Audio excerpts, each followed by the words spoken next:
Everyone, and welcome back to the Poke ETF channel, where we combine Pokemon doing a simple Sword and Shield alternate art of October 2025 price update. And I know it's been a while since I've done YouTube content, and just long story short, life just happened. Kids, summer, vacation, lots of activities, a lot of stuff to do, and so your time is very precious. My time is very precious, and I just chose to just use my time for family and friends stuff. And so I just try to do Pokemon content when I have time, and fortunately, I do have time. And I know some of you have been asking me to do maybe a video or two, and so I thought of doing a Sword and Shield Alternate Art price update because today I've been looking into Sword and Shield Alternate Art, and there are some things that I want to share.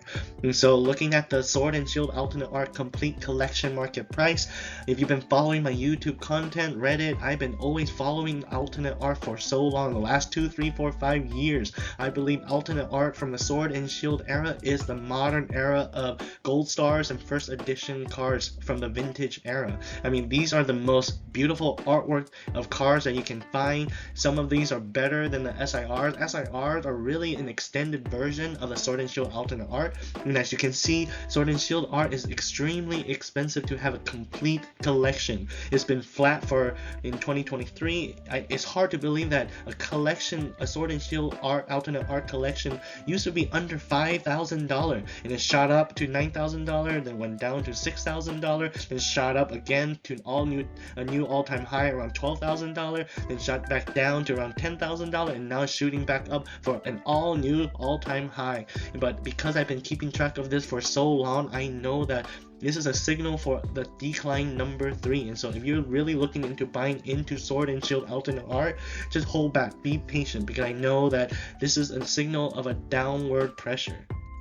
And looking at it by set, looking at this by set, this really tells me that Sword and Shield overall will either stay flat or go down, because nothing's really happening this past month, October 2025. Battle Styles went up around 0.4%, Chilling Reign 4.4%, Evolving Skies went up 1.5% of all set with the big heavy hitters. It went up 1.5%. Fusion Strike 1.4%. Brilliant Stars went down 3.4%. Looking at across all of these sets, not much movement, and this is telling me that things are cooling off or is about to go down.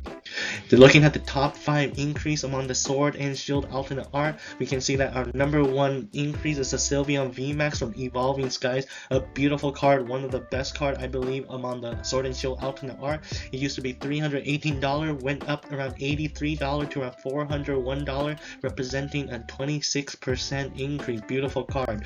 Looking at the graph, it's following similar trend as the overall Sword and Shield alternate art collection. It was flat for 2023, went up first time, went down, then went up again and went down, and now it's going up the third time, and we will see whether it will continue to go up. But as I said, I keep track of this every day, every month, and I can see that this is about to go down. And so if you haven't have Sword and Shield alternate art in your collection, maybe hold off, because this is a good example of maybe price manipulation. It really increased a lot in such a short time span, but things are cooling off. Looking at the top 2 increases, of Espeon VMAX, again a beautiful card, used to be around $300, went up around $30ish to around $333, representing an 11.7% increase. Looking at the graph, again similar trend, was flat around 2023, went way up like around 3 times to around $340, went down, then went up, then went down, then went up. Again, this is very cyclical, this is very normal, and so because I keep track of this every month, every day, I can see that Pokemon market as a whole is cooling off, and so we will see whether the singles overall will go down. Looking at the top 5 decrease of Sword and Shield alternate art, your number 1 decrease is the Umbreon V from Evolving Skies. This is a $600-ish card. Look at the graph. This used to be around $100, $200, $300. In this last 1 month, 4 weeks, it shot up to around $600. And so this is a good example of price manipulation. TCG player is very susceptible to price manipulation. It's very easy to manipulate the price in the TCG player market if you have the capital. And so this is why it's so important to keep track of your collection every day. But I get it, you have so many cards, so many sealed products, it's so hard to keep track of every single thing every day. And so this is why it's so important to have the ability to keep track of data every day, so simply, so automatically. Every day I just look at the top 10 decrease, top 10 increase, I'll be like, wow, Umbreon went up like from $200 to $600. Maybe I should sell my copy of Umbreon V because this is very unhealthy. I think this will go down to even like $400, $300. So if I sell my Umbreon V for $600 or even $550 and buy back around $450, $400, I got my gains and get the card back. And so this is why, again, it's so important to keep track of your cards so that you can always know when to go in and when to come out. And so looking at Charizard VMAX Sword and Shield 261 is your top 2 decrease. It used to be a $54 card, now a $34 card, went down $20, representing a 37% decrease. Looking at the graph again, look at that spike up. Again, I hope people did not buy into the $55 price mark. I mean, just hold off. This might be coming down to around $25, but I cannot believe this used to be around $15, $10. A Charizard promo alternate art card used to be $10, $15. If you did not pick this up, it's really your fault. It's a Charizard alternate art from a promo box. This is a no-brainer pickup. And so, I mean, it's still a good deal, around $30, $25 to buy multiple copies, because in 5 years, I guarantee you that this could be an $100 card. A Charizard beautiful artwork, alternate art from a promo hard product to get. This is from the UPC Charizard Ultra Premium Collection, which is really hard to get. They don't print those anymore. And so this is a very hard product to get, a hard card to get. And so it might be a good pickup to pick up maybe when it comes down to $30, $25. Now, speaking of Charizard VMAX Sword and Shield 261, Charizard VMAX 261 is among the top 10 graded multipliers. And what I mean by the top 10 graded multipliers, I mean, look at that. All top 9 of the top 10 are all your promo cards. Looking at Jolteon V, which is your #1 graded multiplier, I mean, take for example PSA 9, your market price for this card is around $64, and then if you get PSA 9, it sells for around $75.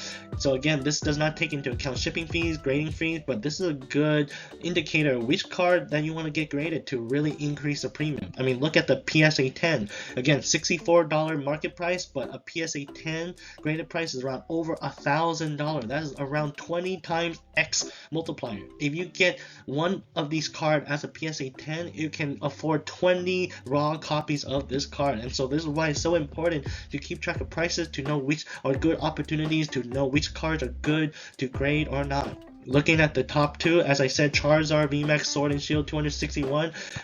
I mean, we've just talked about this. This used to be a $54 card, went down $20. Looking at the graph, I mean, this is still a very cheap card to grade. I mean, look at the graded summary. Again, $34, costs $15 to grade. As a PSA 9, it will sell around $45, but as a PSA 10, can sell around $600. So if you get one of these copies as PSA 10, can sell for $600, which can afford 15, 16, 17, 18 raw copies of this card. And so this is why, I mean, it's so good to have data in your fingertips to know which card to grade, which card to go in, and which card to go out. And so there you have it. Hope this video is very useful. Please hit that like button. It goes a long way in supporting the channel. Subscribe to the channel so that you never miss a video, even though sometimes I don't post, sometimes I do. So that's why it's important to subscribe, so that when I do post, you can know the videos that I publish. And then comment below on what you think. And so again, appreciate you, those who've been commenting, telling me, hey, when I will publish. Again, I am still here. I'm still collecting. I'm still investing. And so, of course, you're more than welcome to reach out, and hopefully this helps. And so go forth and collect them all.